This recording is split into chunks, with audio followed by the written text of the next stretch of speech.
Assalamualaikum warahmatullahi wabarakatuh. Anak-anak, bagaimana kabar kalian? Semoga kalian dalam keadaan sehat walafiat. Selamat datang di kelas online mata pelajaran PKN. Sebelum kita memulai materi pada hari ini, terlebih dahulu marilah kita berdoa bersama agar ilmu yang kita dapat bisa bermanfaat bagi kita semua. Berdoa mulai. Berdoa selesai. Anak-anak, kali ini kita akan membahas tentang materi bertoleransi dalam keberagaman. Sebelum kita membahas tentang materi ini, terlebih dahulu kita harus mengetahui tujuan pembelajaran kita pada hari ini.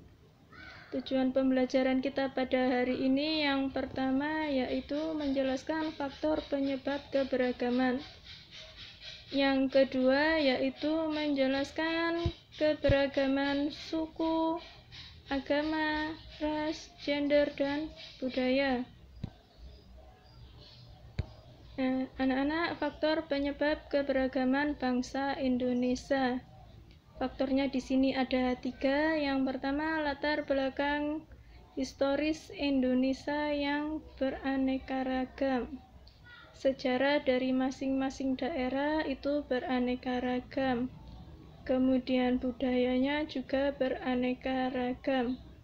Sehingga itu bisa menjadi penyebab timbulnya keberagaman bangsa Indonesia. Faktor yang kedua ada kondisi geografis. Kondisi geografis di sini Indonesia terletak di 2 benua dan 2 samudra. Ada benua Asia dan benua Australia. Kemudian ada samudra Hindia dan samudra Pasifik. Faktor yang ketiga ada keterbukaan terhadap kebudayaan luar. Bangsa Indonesia itu bangsa yang terbuka, artinya mau menerima kebudayaan yang berasal dari luar. Tetapi kebudayaan itu harus disaring dan difilter sesuai dengan jiwa dan kepribadian bangsa Indonesia. Kemudian Indonesia itu merupakan negara yang beraneka ragam. Apa saja itu keberagaman yang ada di Indonesia? Yang pertama, ada keberagaman suku. Yang kedua, ada keberagaman agama, ada keberagaman ras, ada keberagaman budaya, dan ada keberagaman gender. Di Indonesia di sini ada 5 atau dibagi 5 keberagaman yang ada di Indonesia. Yang pertama kita akan membahas tentang keberagaman suku. Keberagaman suku di sini Indonesia mempunyai banyak sekali suku yang ada di Indonesia. Ada apa saja di situ sukunya? Misalnya ada suku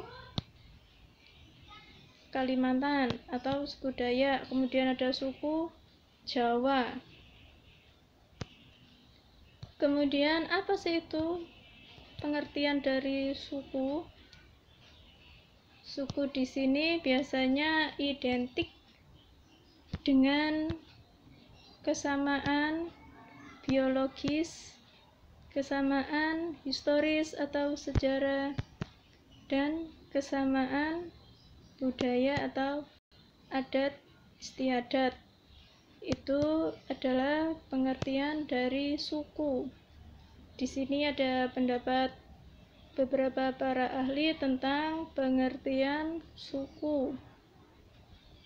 Kemudian yang berikutnya kita akan membahas tentang keanekaragaman agama. Keanekaragaman agama di sini Indonesia mengakui ada 6 agama yang diakui di Indonesia. Apa saja itu anak-anak? Yang pertama ada agama Islam. Yang kedua ada agama Katolik. Yang ketiga ada agama Protestan. Yang keempat ada agama Hindu. Yang kelima ada agama Buddha. Dan yang terakhir ada agama Konghucu. Itu 6 agama yang diakui di Indonesia. Ini bisa kalian lihat gambar-gambarnya dari tempat ibadah masing-masing agama. Ya, nanti bisa kalian cari sendiri itu ya contoh-contohnya agama-agama yang ada di Indonesia. Bisa tempat ibadahnya, kemudian nama hari rayanya itu apa, kitab sucinya apa.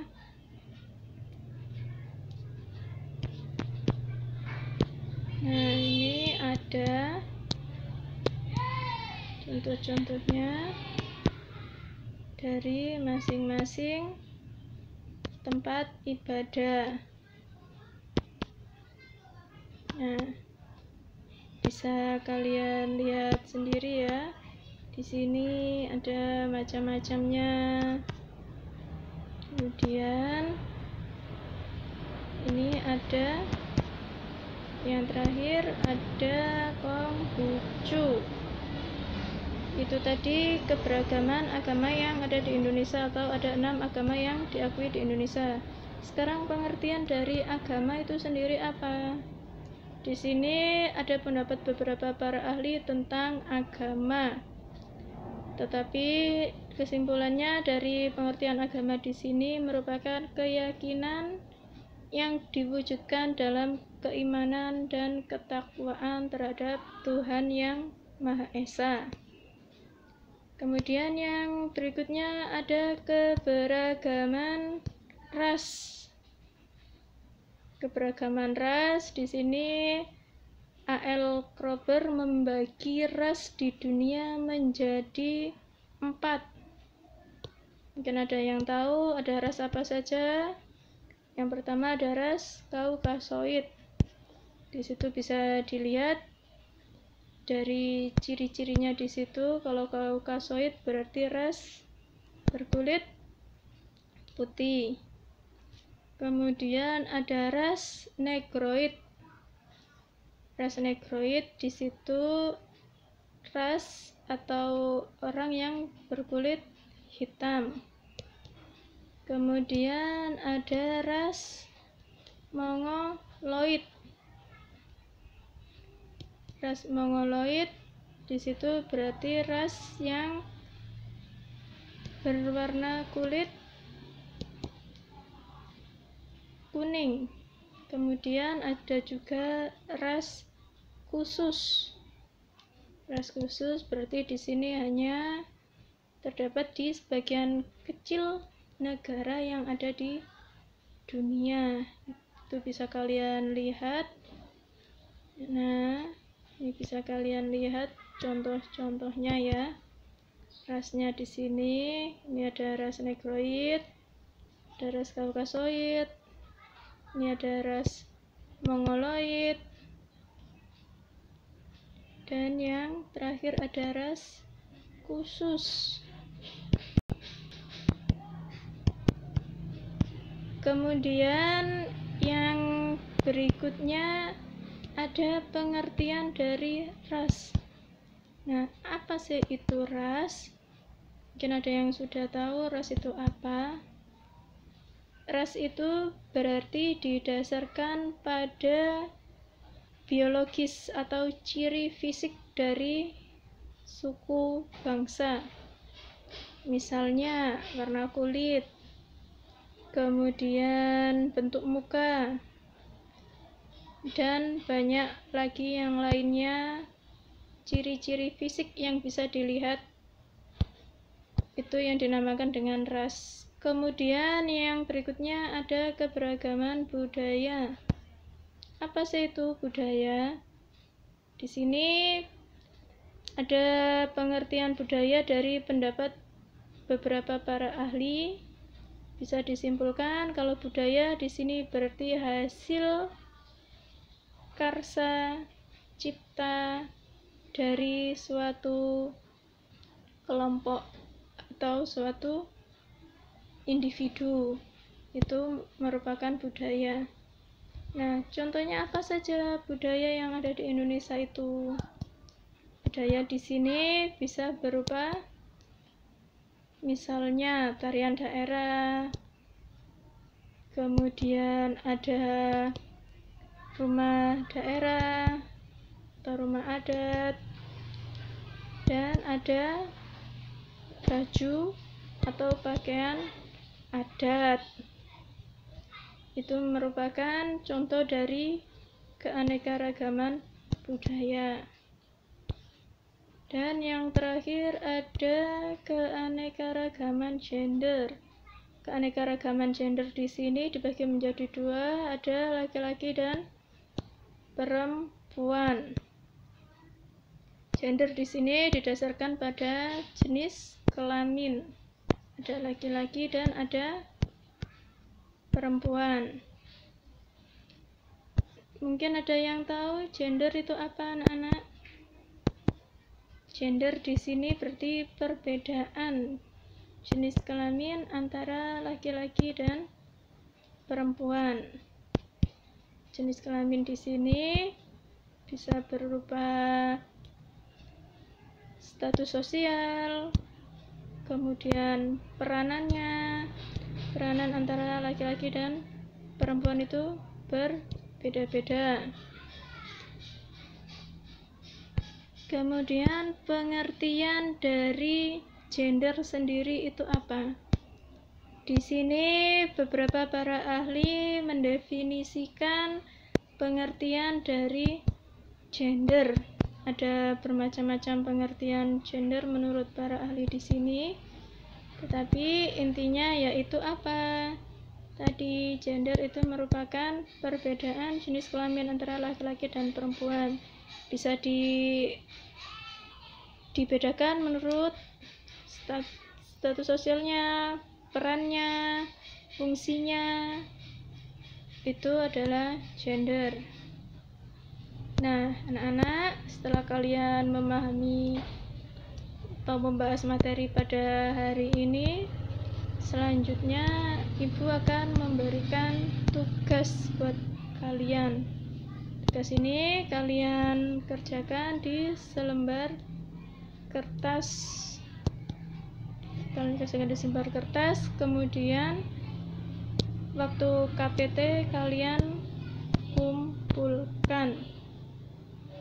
Nah, tugasnya apa ini? Jelaskan pengertian dari yang pertama, jelaskan pengertian dari suku. Kemudian yang kedua, jelaskan pengertian dari agama, pengertian dari ras, pengertian dari budaya, pengertian dari gender menurut pemahaman kalian masing-masing atau menurut pemahaman kalian sendiri. Sampai di sini saya harap semuanya sudah jelas. Nah, anak-anak, sebelum kita mengakhiri pelajaran atau materi pada hari ini, terlebih dahulu kita tutup materi ini dengan bacaan surat Al-Ashri. Semoga apa yang kita pelajari pada hari ini bisa bermanfaat. Wassalamualaikum warahmatullahi wabarakatuh.